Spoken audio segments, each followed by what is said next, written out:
TMC की ओर से लगातार हो रही मांग पर विचार करते हुए निर्वाचन आयोग ने पश्चिम बंगाल में 3 विधानसभा सीटों पर 30 सितंबर को उपचुनाव कराने का ऐलान कर दिया है।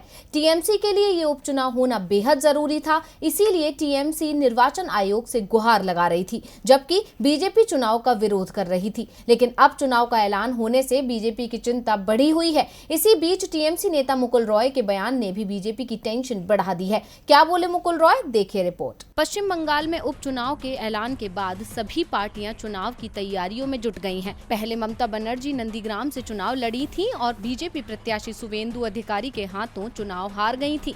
लेकिन इस बार ममता बनर्जी भवानीपुर से चुनाव लड़ रही हैं। हालांकि बीजेपी ने अभी तक अपने प्रत्याशी के नाम का ऐलान नहीं किया है, लेकिन चुनाव का ऐलान होने से बीजेपी परेशान है। दरअसल चुनाव में मिली हार के बाद से बीजेपी बंगाल में लगातार कमजोर पड़ती जा रही है। कई नेता और कार्यकर्ता बीजेपी छोड़ तृणमूल कांग्रेस में शामिल हो गए हैं और बीजेपी विधायकों की संख्या घटकर 71 रह गई है, जबकि चुनाव के समय विधायकों की संख्या 77 थी। ऐसे में पहले से ही बीजेपी परेशान है। इस बीच विधानसभा चुनाव के बाद बीजेपी से टीएमसी में वापसी करने वाले मुकुल रॉय ने बड़ा दावा किया है, जिससे बीजेपी की मुश्किल बढ़ सकती है। मुकुल रॉय ने दावा किया है कि उनके संपर्क में करीब बीजेपी के 24 विधायक हैं जो टीएमसी में आने को तैयार हैं। अभी एक हफ्ते के भीतर ही 3 विधायकों ने तृणमूल कांग्रेस का दामन थामा है। कलियागंज से बीजेपी विधायक सोमेन रॉय, बागदा से बीजेपी विधायक विश्वजीत दास और विधायक तन्मय घोष बीजेपी छोड़कर तृणमूल कांग्रेस में शामिल हुए हैं। अब नेताओं की इस हरकत से नाराज होकर बीजेपी ने दल बदलने वाले विधायकों के खिलाफ कानूनी कार्रवाई की धमकी दी है।